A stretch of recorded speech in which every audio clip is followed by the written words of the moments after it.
والسابقون الأولون من المهاجرين والأنصار والذين اتبعوهم بإحسان رضي الله عنهم ورضوا عنه۔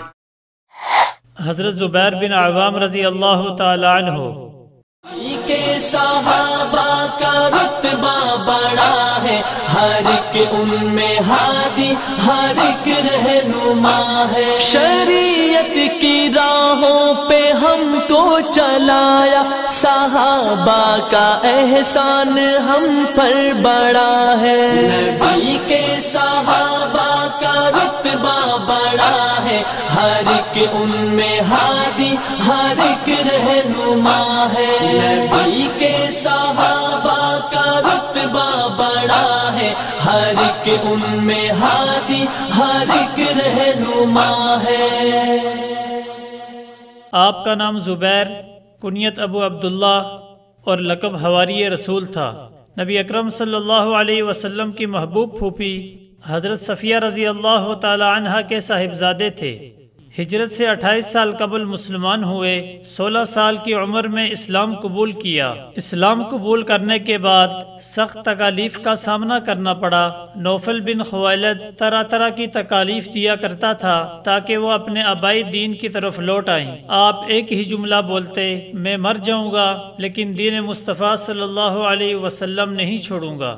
آپ رضی اللہ تعالی عنہ ان برگزیدہ ہستیوں میں سے ہیں جن کو 2 بار ہجرت کا شرف حاصل ہوا۔ آپ ان چنیدہ لوگوں میں سے ہیں جن کے بارے میں نبوت کی زبان سے یہ خوبصورت کلمات نکلے، زبیر میرے ماں باپ تم پر قربان ہوں۔ صحیح بخاری میں حضرت جابر رضی اللہ تعالی عنہ سے روایت ہے کہ آپ صلی اللہ علیہ وسلم نے فرمایا، ہر نبی کے حواری ہوتے ہیں اور میرا حواری زبیر بن عوام ہے۔ جب مدینہ منورہ میں پہلی نماز عید پڑھانے کے لیے حضور صلی اللہ علیہ وسلم عیدگاہ کی طرف تشریف لے گئے تو کچھ صحابہ کرام رضوان اللہ تعالی علیہم اجمعین آپ صلی اللہ علیہ وسلم کے آگے آگے نیزے تانے چلے جا رہے تھے۔ ان میں ایک زبیر بن عوام بھی تھے۔ آپ کے پاس وہی نیزہ تھا جو شاہ حبشہ نے ان کی بہادری کے اعتراف میں انعام کے طور پر دیا تھا۔ جنگ بدر میں بڑی جام بازی سے لڑے اور دیگر غزوات جیسے احد، خندق، فتح مکہ، خیبر،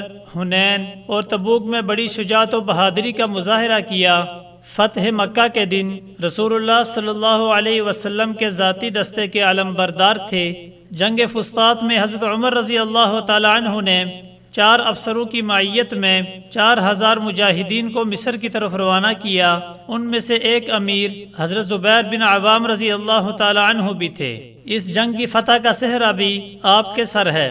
آپ ایک بڑے عالم، بے پناہ شجاع، مستقل مزاج اور مساوات پسند تھے۔ اس کے ساتھ ساتھ آپ ایک کامیاب تاجر اور بھرپور سخاوت کا مظاہرہ کرنے والے صاحب ثروت انسان تھے۔ میدان جنگ میں ہمیشہ اعلیٰ قسم اور عمدہ ریشمی لباس پہن کر جاتے۔ 36 ہجری میں جنگ جمل کے بعد کنارہ کشی اختیار کر کے بصرہ چلے گئے۔ عمر بن جرمود نے تعاقب کیا اور حالت سجدہ میں ہی شہید کر دیا۔ اس وقت آپ رضی اللہ تعالی عنہ کی عمر 64 برس تھی۔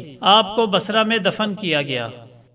ثنائے صحابہ کیے جاؤ حیدر، ثنائے صحابہ کیے جاؤ حیدر، ثنائے صحابہ کیے جاؤ حیدر، زمانہ بڑے شوق سے سن رہا ہے۔ نبی کے صحابہ کا رتبہ بڑا ہے، ہر ایک ان میں ہادی، ہر ایک رہنما ہے۔